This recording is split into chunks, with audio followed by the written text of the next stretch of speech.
From inside our two-bedroom apartment in downtown Baltimore, it is the MASN All Access Podcast. Paul Mancano and Brendan Mortensen here with you.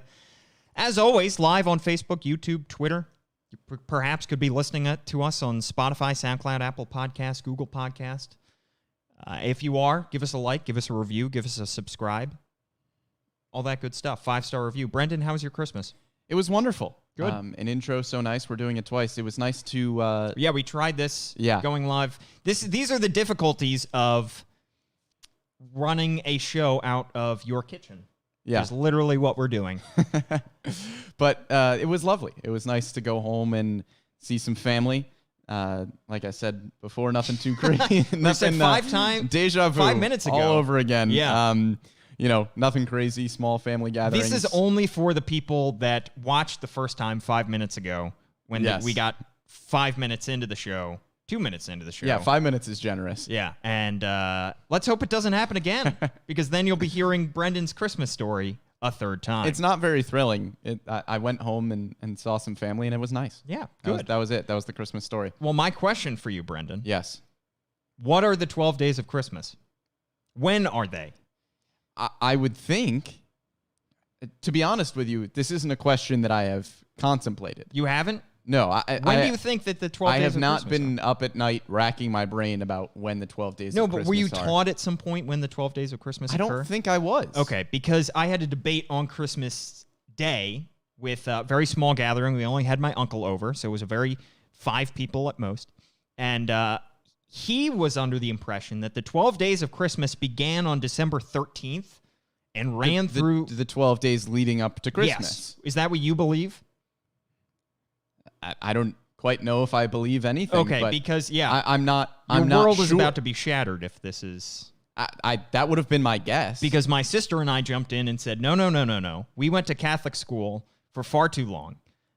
We know that the 12 days of Christmas are from December 25th until January 6th, which is the Feast of the Epiphany. Which means the first day of Christmas is on Christmas Day. It makes no sense for the first day of Christmas to be December 13th. That's just a random day. So the Feast of Christmas is from December 25th. I suppose if you That's didn't still know Advent. If you didn't know the significance of January 6th, I suppose you would say that January 6th is just a random day. But again, Catholic school for far too long, it was drilled into my brain. Yeah.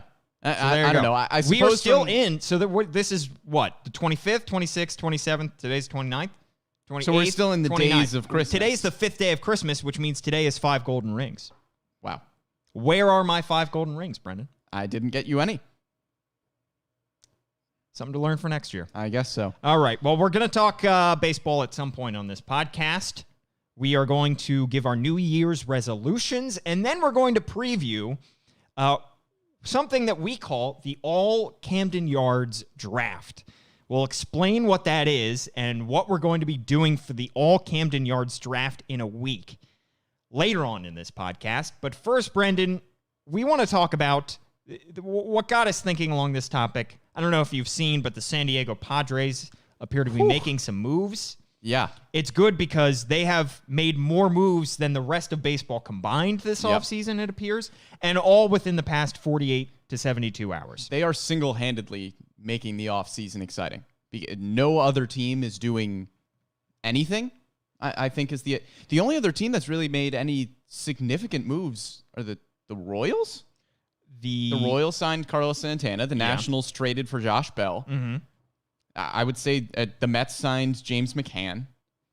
Those are probably, unless I'm forgetting something, I think those are probably the most significant moves that have been made. And then, of course, you have the Padres that said, hey, if you are a good starting pitcher, welcome. The James McCann deal might be the most lucrative deal signed this offseason, right? Yeah. Well, to be fair, McCann was probably the second best catcher on the market at a valuable position. There was JT Realmuto and then 50 feet of crap, as they say in Moneyball, and then the rest of the field. So, he was the second best because there was not a deep field. Realmuto is by far the best. Yeah. So, I don't think they should have. The Mets should have paid him $40 million. Right. But that's the most lucrative deal. I mean, he's the most high-profile free agent to have signed, right? Yeah. Other than the guys who picked up their team options or took their qualifying offer in Marcus Stroman and Kevin Gausman. Right. That's pretty much it. So the Padres making these moves, of course, trading for Blake Snell, trading for Yu Darvish. There's a third one in there, isn't there? Nope, that's it. Padres, I don't think so. I think they signed the shortstop, Kim. Oh, whose yes, first yes, name I yes. can't pronounce. Probably the second baseman. Yes. Yeah. So they are making moves. Yes. So that got us thinking, what kind of moves should a team in that position make? What kind of spot are the Orioles in a position to make? What kind of moves should they be making? And essentially, if we are GMs or president of baseball operations, how would we run a team? What kind of philosophies would we instill in order to make sure that we're contending at the right time, we know when to go for it, and we know when to sit back and not go for it? So we're going to play the role of GM or president of baseball operations and give our rules for building a contender. And the Orioles have followed a lot of these rules so far, but there are other things that we think might help a team and could possibly help some front offices. We think we're smarter than a lot of the GMs in baseball, if you don't know. I'm definitely not. But my first rule sticks with the Padres, and that is know when to buy and know when to sell, and don't sit somewhere in the middle of being a team that is close to being in contention and being a team that has a good farm system. The Padres were in a great position coming into this offseason. They had a team at the major league level that was probably overperforming. You had some prospects that have been called up over the last few years that are playing fantastic baseball. Obviously, guys like Fernando Tatis Jr., Dinelson Lamet are the two that come to mind. They are overperforming to what people thought they would be. People thought they would be great, but probably not this good right away. You combine that with the signing of Manny Machado and the fact that they already have a deep farm system. Now was the time to deal those farm system guys for players that can help you be contenders. They weren't settling with having an overperforming major league team and waiting for some more guys to come up through the system to help them out. They said, okay, we have these guys in the system. Are they more valuable to us a few years down the road? Or do we see a window of opportunity to win right now? And can we deal those guys to try to get players to win right now? And that's exactly what they did. Yeah. It's a really good combination of guys overperforming at the major league level to the point where they said, okay, I think this is a window of opportunity. And then you deal those farm system guys and hope that you're winning over the next few years. And how that relates to the Orioles, I think this team is still in the first phase of that, which is know when to sell. Right. And they clearly are not going in. They're not buying on this current core. They're not buying yet. They're not at that point in their rebuilding plan. The Padres were at the Orioles' point a few years ago. Yes. And they were in that spot for probably a little bit longer than Michael Elias would like to be in that spot, because it took them a while to rebuild properly and to make sure that they had the core. But when they did go all in, they clearly did it at the right time. And they are clearly now in buy mode. And that also shows the fact that this Padres system has been probably one of the best, if not baseball's best, over the past few years. Your system can never be too good, because you're not just looking for guys to come up and make their debuts and be good for you. When you are good, you're looking to also still have a deep enough system to the point where you can trade guys out of that system and get even better current major league players, veterans. Right, and that's the thing. You can't just sit on the good farm system. Yeah. If you're the Padres and you had some great prospects that are just sitting there and might not get time at the major league level because you already have a good amount of good players there, they're not any use to you. Yeah. So if you can get great starting pitching like they have right now, when all of these guys are healthy, they have probably far and away the best rotation in Major League Baseball. Yeah. With Blake Snell, Yu Darvish, Dinelson Lamet, Chris Paddock, and hopefully soon a healthy Mike Clevenger. Right. Nobody touches that. If your number 5 pitcher there is probably Chris Paddock, are you kidding? That is an insane rotation. And pair that with the fact that they have Manny Machado, Fernando Tatis Jr., they have good hitters in that lineup. I think the Padres, with kind of selling their farm system a little bit, will it blow up in their faces in 4 or 5 years if they didn't win anything over this period of time? Maybe. But now is the time to take the gamble. You can't just sit on the wealth of prospects that you have and not do anything with it if you have a window of opportunity to win. My rule for building a contender goes along with that in a lot of ways. And it is either you are rebuilding or contending or trying to contend. So basically, you can't be stuck in the middle ground. You don't want to be stuck in the middle ground. That is the worst place to be as a sports franchise, I think, in general. It goes across football. You don't want to be stuck with a mediocre quarterback in the middle with an expensive roster. In baseball, it's the same thing. You don't want to be stuck with one of the most expensive rosters in baseball on a team that is not winning. So teams that come to mind of teams that have not done this well, the Phillies definitely have not done that well. Teams that have done that well, the Orioles, the Braves, the Padres, because they know what they are. They know that, for example, the Orioles, they know what they are. They know that they don't have the core to contend at this point. They know that they are still several years away, so they are rebuilding in full. And they're not trying to fool themselves and tell themselves, if we get a piece here and this guy debuts, maybe we can make a push for a wild card spot. They say, no, we know that we're not good enough to compete. And it doesn't matter that we're 10 games below 500 last year. We're not close enough. And we know that. You have to know what you are at some point. And the worst place to be is a team that thinks, okay, well, I know we were 10 games below 500 last year, but this guy was injured and, we had some bad luck, tough strength of schedule. If these three guys take a leap and we sign 2 more guys, maybe we can make it, because you're not going to be good enough.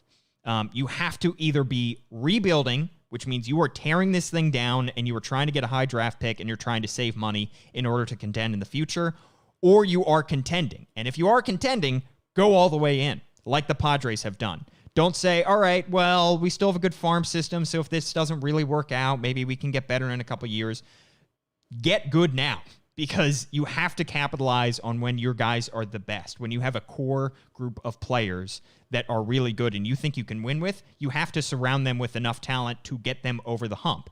The other spot that you're okay with being, and this will be the Orioles in probably 2 years, is not quite yet a good team, but still young and still cheap and exciting.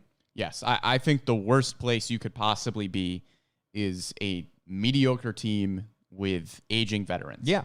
Another example. That's the worst place you can be. Another example, the Diamondbacks. It seems like every year, they signed Zach Greinke. Great. Well, the team that signed Zach Greinke was not a very good team, and Zach Greinke was not going to get them over the hump. They did it last year with Madison Bumgarner.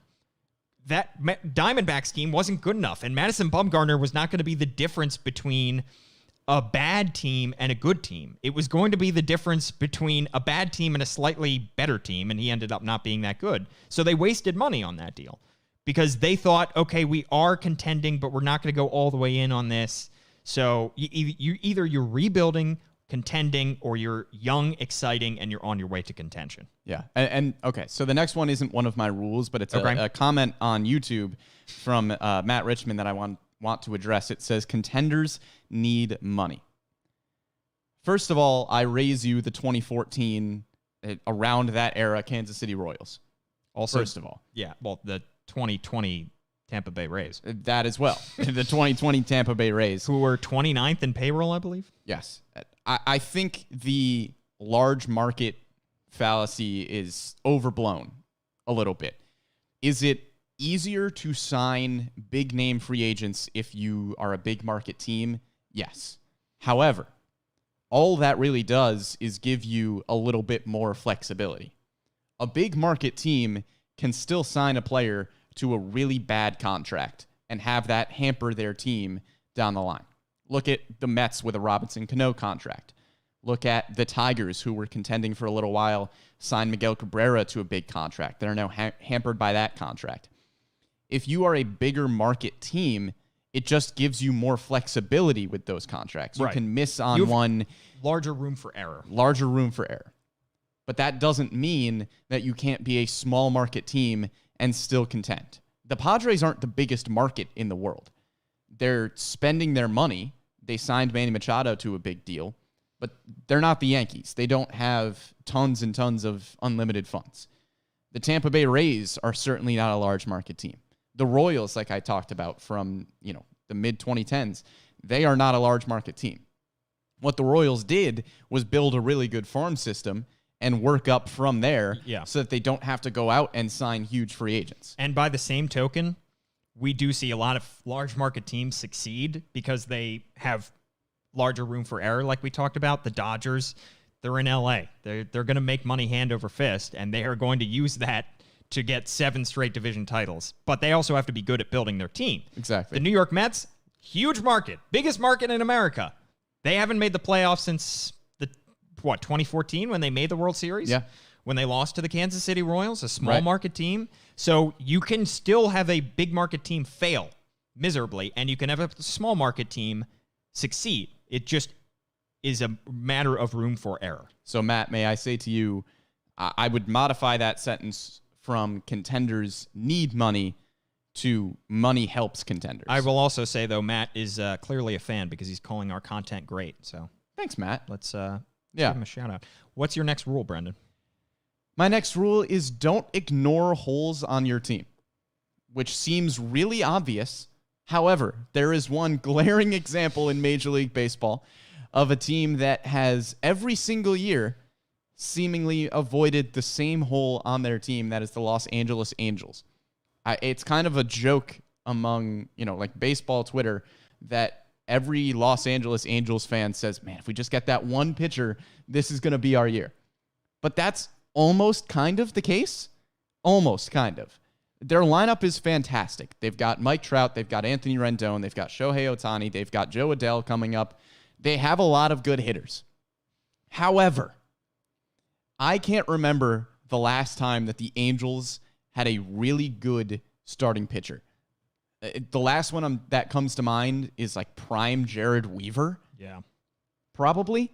I mean, Shohei Ohtani has shown flashes. Who's C.J. Wilson? C.J. Wilson? Yeah, but the Angels continue to ignore the fact that they need starting pitching. They really lucked into a resurgent season from Dylan Bundy. They have Ohtani, and then they have Griffin Canning, who is a prospect that they hope pans out, who is, again, shown some pretty good flashes at the major league level, but I don't think is going to be anything particularly special. Angels, stop signing hitter after hitter after hitter because you aren't going to make the playoffs and you aren't going to make any noise if you continue to just not address the glaring hole on the team, which is starting pitching. It sounds obvious, and yet here we are. Well, one aspect of your team being elite does not make up for another aspect of your team being below average. Exactly. Sometimes it does, but it is very rare. Very difficult to do. And because you're pitching, it does not matter how good that Angels offense and lineup is going to be.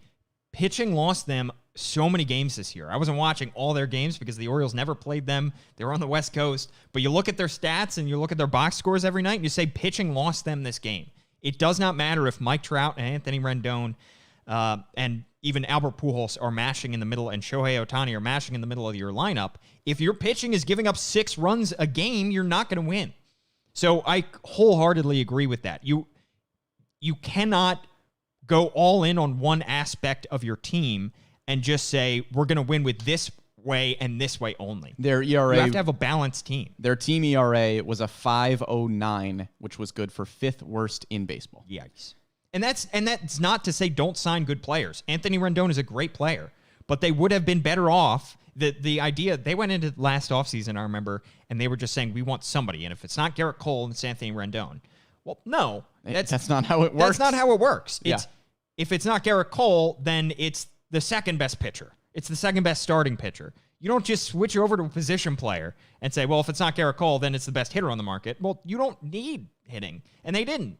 And, is their team better with Anthony Rendon than without Anthony Rendon? Absolutely. But he doesn't help their team as much as a great or better than average starting pitcher would have. And it's not like contenders don't have holes on their team. Yeah. But I would argue that most contenders, if not all contenders, if they do have an elite part of their team, the rest of their team is at least above average in those other facets. I mean, you look at the Tampa Bay Rays. They didn't have a ton of amazing hitters last year. Their starting rotation was very, very good, and that was obviously the strength of the team, but they still were an above average lineup. They had guys like Randy Arozarena, like Brandon Lau, like guys that were actually able to hit. Yeah. Well, and don't go into, this is, again, not one of my rules, but I think of it, don't go into a season with those glaring holes. See, those glaring holes are going to pop up at some point. You know, so many teams before the season, we look at them and we say, well, you know, they've got great pitching, but they didn't really address the lineup, and they need to address that, and they didn't, and it's going to come up. Because over the course of a season, you will have issues pop up that you didn't expect. I think of the Dodgers in 2018, when the Orioles traded them Manny Machado. They were a near-perfect team going into the season, and they had a huge hole by midseason because Corey Seager went down. So issues will pop up. So then they needed Manny Machado. But they were fine in the bullpen, they were fine in the rotation, and the lineup the lineup going into the season was elite. So they made the World Series because they didn't have to address all these issues midseason. They weren't like, we'll just address the bullpen in the middle of the year. We'll just, trade for somebody at the trade deadline.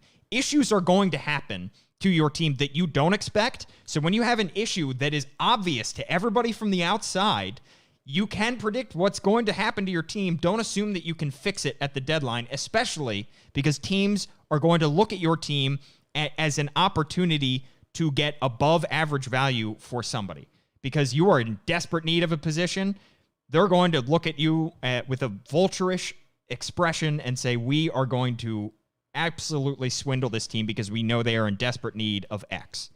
And with the Orioles specifically with this rule, I think they're doing a pretty good job of it. They're on the other side. They're in a vulturous position where they can give a team Tommy Malone and expect a bigger than deserved return. And not only that, but there are certainly holes on this major league roster right now, but it seems like everything has a plan. Yeah. Like there's a hole at shortstop right now. But in a few years, guys like Gunnar Henderson and Jordan Westberg are going to be at the major league level. There seems to be a plan for everything. Yeah. Teams like the Angels, I don't think they have a plan for their starting pitching. No, and they're trying to contend. That's the biggest difference. The Orioles are not. Right. All right, my next one is don't buy on a crappy core. And this is kind of, it goes along with the first one as well, the team philosophy there. But again, a team that falls into that example, the Angels, the Phillies. I think of the Diamondbacks, maybe even the Reds at some point, although the Reds did make the postseason last year, but we'll see if that sticks, if they're a perpetual postseason contender or if they were just kind of a one-year wonder. Basically, you don't buy in free agency to make a bad team mediocre. You don't buy in free agency to make a mediocre team good. You buy in free agency to make a good team great. You can't build a team in free agency, and again, this goes across sports. You can get a great player that can put you over the top in free agency. You can get a Mookie Betts in a trade that puts you over the top in the offseason. But what you can't do is be a non-contending team, a below-average team, a below 500 team, and think we can spend our way out of this. Because if you're a below 500 team, odds are you have a bad core. Your core is not good enough to win.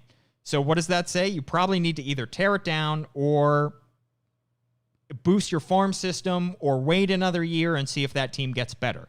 Because you cannot spend in free agency to try to make a mediocre team good or a bad team mediocre. Now, the only other example that I can think of in terms of an approach in free agency that is kind of not new, but I think it's a little bit of a newer age idea, and that is buying in free agency with the intent to sell those guys that you have just bought. I think that's an interesting strategy that we're seeing the Royals implement it, I would think, because I can't imagine the Royals have plans of holding on to somebody like a Carlos Santana. We've seen the Orioles do it. I mean, they just did it with Tommy Malone and Jose Iglesias, so I think that's another potential outcome and an outlook into free agency is if you are buying with the intent to then turn around and trade those guys. But you're right. If you don't have a good core established already, there is very little sense in going out and trying to sign these big name free agents. The Padres, I think, fooled a lot of people when they signed Manny Machado, because I think a lot of people were looking at that team and saying, this team's not ready yet. Why are they signing Manny Machado? They were just a year or two ahead of us. Right. I think this was pretty much always the plan. Maybe they didn't know for sure that these prospects would pan out as well as they did, but you can also sign somebody in anticipation of being a contender in a year or two, but you have to be pretty sure that the prospects in the core that you have are going to pan out in a year or two when you're actually making those signings. Brendan, what's your final rule for building a contender? My final rule, prospects. Obviously, with the Orioles, there are a lot of prospects on this team and a lot that are going to be a lot that have a lot of promise. You want to be patient with them, but not to the extent that they aren't helping you, right? You want to be patient. You want to make sure that they have. Juan Soto spent an unprecedented amount of time in the minor leagues. Unprecedented in that he barely spent any time in the minor leagues. That basically had not happened before Juan Soto was called up to the major league level with the Nationals. But clearly, he did not need the time in the minor leagues. So if you're somebody like the Orioles, yes, you want those prospects to develop, but take Adley Rutschman, for example. If he got a ton of work in the alternate site, don't say, well, he hasn't played many games at the AA, AAA level. If you think Adley Rutschman is ready to go, call him up. Yeah. There is no point in saying, well, we have to follow the precedent of keeping these guys at the minor league level for a few years before they get called up to the major leagues, because look at Juan Soto. Not every prospect is going to be Juan Soto, but if they're ready, they're ready. They could be Ryan Mountcastle. Right. The biggest impediment to that in implementing that rule, Brendan, is obviously service time. Right. And that is by far the biggest obstacle, because you have teams that maybe they want to bring up somebody, maybe they think a prospect is ready to contribute at the major league level, but they don't want to start that clock too early. And Juan Soto, for example, absolutely worth it, and 100% agree you had to call him up. It was great that they did, won a World Series for them. He also is now a Super 2 player, meaning he hit arbitration after his second or third year. He hit arbitration a year early, I'll say that, because he got enough at-bats and he was productive enough to hit arbitration a year early, which means they may lose. Worth it. It was worth it. So, that just is more evidence to your point, which is even if you do lose a guy a year early, they still won a World Series with the guy because he was ready to contribute. He did contribute. They won. Well, let me specify in saying that if you are not a team that is in a position to win, don't call up the prospect earlier rather than later, because you want the service time. Right. However, if a few years down the line, the Orioles are ahead of schedule and they have a prospect that they haven't called up yet and they're waiting on a little bit, if you are in a position to win and there is a prospect that you think can service time at that point. If you are still in the rebuilding phase, sure, give those guys a little bit more time. But if you're ready to win, call up those guys. My final rule for building a contender, Brendan? Let's hear it. Don't waste years. And by that, I mean don't trade for wasted years. We see teams do this a fair amount. Half season of Marcus Stroman. We saw even the Reds trade for a wasted half season of Trevor Bauer. So often we see these teams with a guy who's got a year and a half, 2.5 years, 2 years left on his deal, and they say, well, we think we're going to compete next year, so we know he's available now.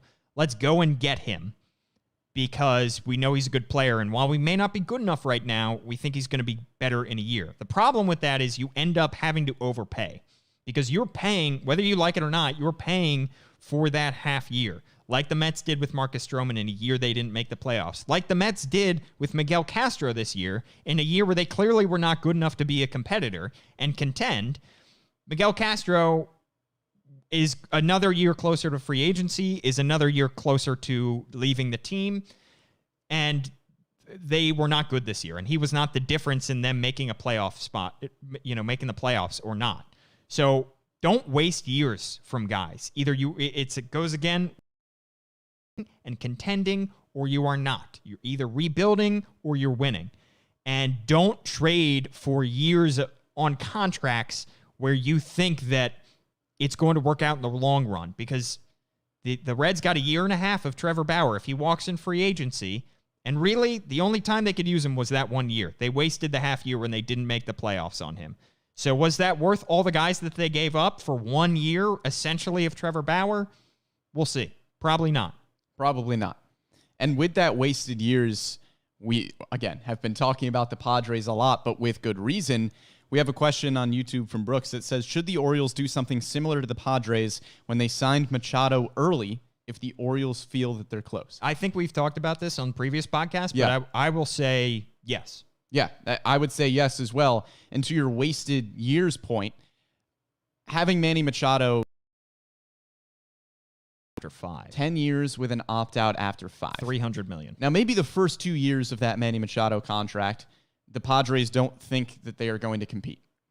But they have a lot of prospects coming up, and within the next few years, they think they're going to be able to compete. Well, they did compete in his second year. Right, in his second year. So, but that doesn't mean that first year of the Manny Machado deal is a wasted year. Yes, you're not a great team when you have Manny Machado under contract for that time, but you're getting Machado in anticipation. So say if the Orioles in a few years have prospects that are really coming together, say Adley Rutschman's been at the bigs for a year or two, say Heston Kjerstad is close to the big league level, say the pitchers are panning out. If they think they're going to contend agent and see if he can help your team for the initial year that he's there, which isn't a wasted year, even if you're not contending, and then a year or two down the line when you are, getting him is going to be a big benefit because you didn't want to miss out on him before. And Eric Hosmer falls into that category as well. Yes. Because they signed him even earlier, a year or two before they signed Manny Machado, and he was contributing for them when they did make the playoffs in 2020. However, there are instances where that goes wrong. It's a dangerous game. For another time. It is a dangerous game. They signed Jake Arrieta before they're good. They signed Carlos Santana before they're good. Neither of those guys ended up working out for them because of injuries, because of production, and they just did not last on the team. So you have to pick the right guy, as with anything, as with free agency in general. You can't just sign ex-veteran to $40 million and say, well, when we're good, he'll be a contributor. You have to do it at a position of need. I'll say that. With Manny Machado, you didn't need him at shortstop, so they moved him over to third base, but he's going to lock down third base for 8 more years potentially. And they did it at first base with Eric Hosmer. Position of need. It's not like they were putting him in a spot where he was going to be impeding the progress of a youngster coming through. That's like the Orioles, when they get to that point, they obviously shouldn't be signing a catcher, to a long-term deal. All right. It's not likely that we're going to have somebody come up through shortstop for a few years, or somebody come up through, I can't think of a position, maybe starting pitcher. Third base, if one of those shortstop prospects doesn't bump over. Yeah. Second base would probably be one. Yeah. And say, we're not going to be impeding anybody's progress. This guy is not going to be taking a spot away from a prospect. So let's let him man the position. Let's let him teach the younger guys how to be a professional, how to act, how to, work hard behind the scenes, how to talk to the media. That kind of leadership matters and is important. So it's fine if one of those years is wasted. If the first year of that deal, they end up being, 5-10 games below 500, not a competitor. But if they do get better, and if that player stays productive throughout the final years of that contract, then it's not a wasted deal. And it's a gamble because you have to be very confident it's going to be good. Yeah. I think Mike Elias and company are pretty confident in the prospects that they have. And over the next few years, they will continue to build that farm system.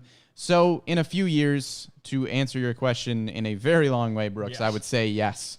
I think in a few years, if the Orioles are very confident in their farm system and there is somebody available at a position that won't impede the progress of a prospect coming up, Paul and I would agree, yes, sign that guy if you can. Trevor Story. Maybe Gleyber Torres. That'd be interesting. Put him in Camden Yards. Juan Soto.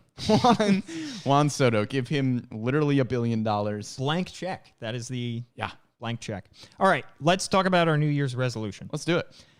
First, for you, Brendan, these are resolutions for the Orioles to carry out in 2021. Changes that they might need to make, things to keep in mind as they go into the 2021 season. What's your first New Year's resolution? My first one is, my goodness, please lock down a position. The Orioles had two players that started at least two position players. 50 games at their respective position last year. Those two players being Hanser Alberto, who will not be back with the Orioles next year, probably. Most likely. And Rio Ruiz at third base, who we don't know if he is going to continue to be the everyday third baseman for the Orioles because, quite frankly, he was not that great last year. Those are the only two guys who started at least 50 games at one position for the Orioles. 6 games at center field, and Cedric Mullins might not even be your everyday center fielder next year. We'll see how that pans out with Mullins and Austin Hayes. Lock down a position, please. That's all I'm asking. Yeah. Just lock down one. I don't know what position it will be. Maybe Ryan Mountcastle at first base. That's the one. Maybe Anthony Santander and right. That's the problem. Is I would say Mountcastle is the closest to being. He is on this current team. He's the one who is most likely to stick on this team when they are competitive again, right, and winning AL East titles again. But he doesn't have a position because they said that they're going to stick him in left probably to start the 2021 season. Yeah. But who knows if he's going to stick there. They still have Trey Mancini, obviously, at first base. Still have Chris Davis at first base. So he does not have a defensive position, a defensive home yet. I'm just asking for one. Yeah. Just one position to seemingly be locked down. It's tough. And even Austin Hayes, I would say, had a good chance to lock down center field. And here comes Cedric Mullins. And Yosniel Diaz is right on his tail as well. Yep. So just one. Yeah. That's all I want. I think there's a chance. Yeah. All right. My New Year's resolution, my first New Year's resolution, be more consistent offensively. We saw the offense hit great heights in 2020. But they were hot and they were cold. And from night to night, you did not know what you were going to get, especially as the season wore on and we got into August. Through the first 2-3 weeks of the season, through August 15th, they were averaging 5.3 runs per game. That's great. That's elite.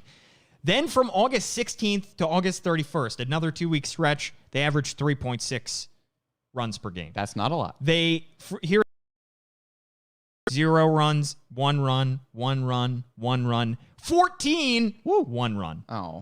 That beginning stretch being that awful series at Yankee Stadium. Yeah. And then they burst out for 14 runs against the Braves, and then they scored 1 run the next night against them. No. At one point later on, September, they had 1 run, 2, 3, 1, 13. So when you look at the overall stats for the offense in 2020, they were great. They were near the top of the league, but you didn't know what you were going to get on a night-in, night-out basis. So blips like the 14 and 13 runs kind of bloated that number. So a more consistent offense would lead to a better offense and more wins. And I think the offense will be improved in 2021. I think we'll see some more consistency. We'll get a full year of Ryan Mountcastle. Hopefully the return of Trey Mancini. Hopefully the return of Anthony Santander. I think those three will certainly help the Orioles offense be at least a little bit more consistent next year. Yeah. All right. What's your next one, Brendan? Lock down a position, please. Did I say that already? You got that first one. I know, but this time it's pitchers. Okay. Lock down the pitchers, please, because just 2 starters started at least 10 games. Means and Alex Cobb. You know who the pitcher who started the 3rd most games for the Orioles was last year? Started the 3rd most games? 3rd most games for the Orioles last year. I bet you won't get it. Who were the first 2? Alex Cobb and John Means. Dean Kramer? Asher Wojciechowski, Yikes. who did not start for most of the second half of the season, was your third most frequent starter for the Baltimore Orioles. So I am really hoping for next year that we see more consistency just in who is starting. Yeah. I think Alex Cobb is a trade piece. You've got Dean Kramer, you've got Keegan Aiken. I think those three should be solid fixtures in the Orioles rotation. Yeah, this one I think is achievable because assuming they don't get injured, I think you are